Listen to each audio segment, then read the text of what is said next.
Hello, and welcome to ABC English Story, where every story is a step closer to mastering English. In today's episode, we're diving into an exciting tale that's not only gripping, but also packed with useful lessons for your language journey. So, grab a notebook, get comfortable, and let's jump into the world of stories and English learning together. The Cost of Revenge.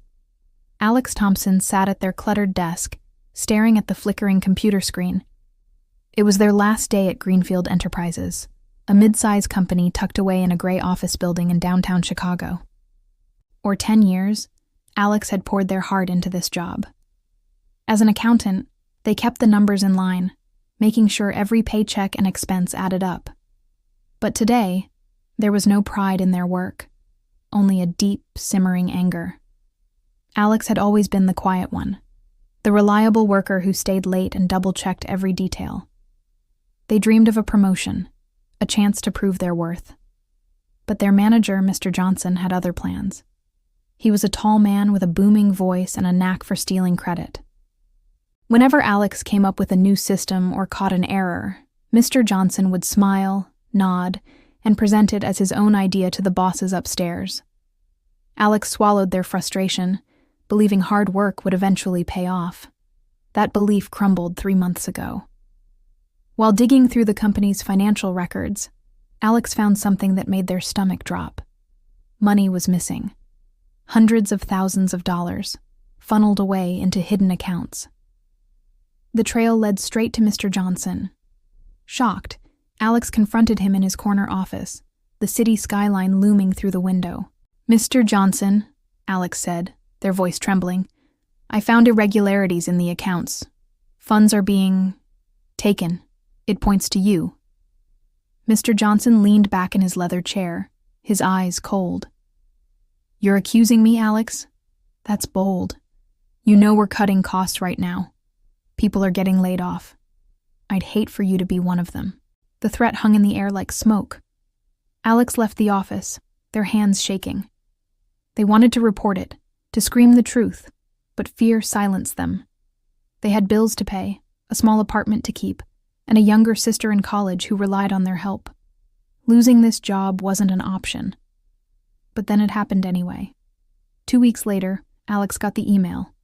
They were being laid off due to restructuring. Mr. Johnson delivered the news in a meeting, his face smug as he cited performance issues. Alex knew it was a lie, a punishment for daring to challenge him. Now, on their final day, Alex packed up their desk. A photo of their sister, a worn coffee mug, a stack of old notebooks, all stuffed into a cardboard box. As they logged into their computer to clear their files, they noticed something odd. Their access to the payroll system was still active. A dangerous thought crept in. What if they deleted it? The payroll data controlled every employee's salary. Without it, the company would grind to a halt. Maybe, just maybe, it would force someone to look at the finances and catch Mr. Johnson's crimes. It was reckless, wrong even, but the sting of betrayal burned too deep. Alex's fingers hovered over the keyboard. Then, with a sharp breath, they clicked into the system and hit delete. The screen blinked, and the data vanished. They logged out, grabbed their box, and walked out into the chilly Chicago evening, their heart pounding. That night, Alex sat in their cramped apartment, the TV flickering with local news. The glow lit up the peeling paint on the walls and the second-hand couch they'd bought years ago. They'd done it, struck back at the company that had crushed them. But as the rush faded, doubt seeped in. What if the company covered it up? What if Mr. Johnson walked free? Their phone buzzed with a text from Sarah, a colleague from marketing. "Alex, what's happening? No one got paid today. People are freaking out." Sarah was a single mom, always kind, always bringing in cookies to share. Alex pictured her worried face and felt a pang of guilt. By morning, the news was everywhere. Greenfield Enterprises was in chaos. Employees crowded the HR office demanding answers. One interview stopped Alex cold. Sarah, standing outside the building, her voice breaking. I can't pay my rent without that check. My kids need me to figure this out. Alex sank into the couch, their chest tight. They'd wanted to hurt Mr. Johnson, not Sarah, not the others who were just trying to get by. The weight of it crushed them. Revenge had felt right in the moment, but now it was a mess they couldn't undo. All night, Alex wrestled with their conscience. They'd gone too far, but they couldn't let Mr. Johnson win either. By dawn, they made a choice. They pulled out their laptop, gathered every scrap of evidence, bank statements, emails, fake reports, and sent it all to the company's board in an anonymous email. They typed a note. The payroll data is in the monthly backups. Check the finances. You'll see the truth. At Greenfield Enterprises, the board met in a tense, hushed room. The chairman opened the email and read it aloud. The attached files laid bare Mr. Johnson's theft. Years of greed spelled out in black and white. The board was stunned. They called in IT to restore the payroll from the backups and launched an audit. The truth unraveled fast. Mr. Johnson had siphoned off money for a lavish life, vacations, a second house, while the company struggled. He was fired on the spot, and the police took him away in handcuffs. The employees got their paychecks a few days late, with an apology from the company blaming technical issues, but the story didn't end there. It traced the payroll deletion to Alex's login. 2 days later, police knocked on Alex's door. At the station, Alex didn't lie. I deleted it, they admitted, their voice steady. I found out Mr. Johnson was stealing. When I confronted him, he got me fired. I was angry. I wanted justice, but I messed up. The detective scribbled notes. You caused a lot of trouble, but you also exposed a crime. That counts for something. In court, the judge weighed it all.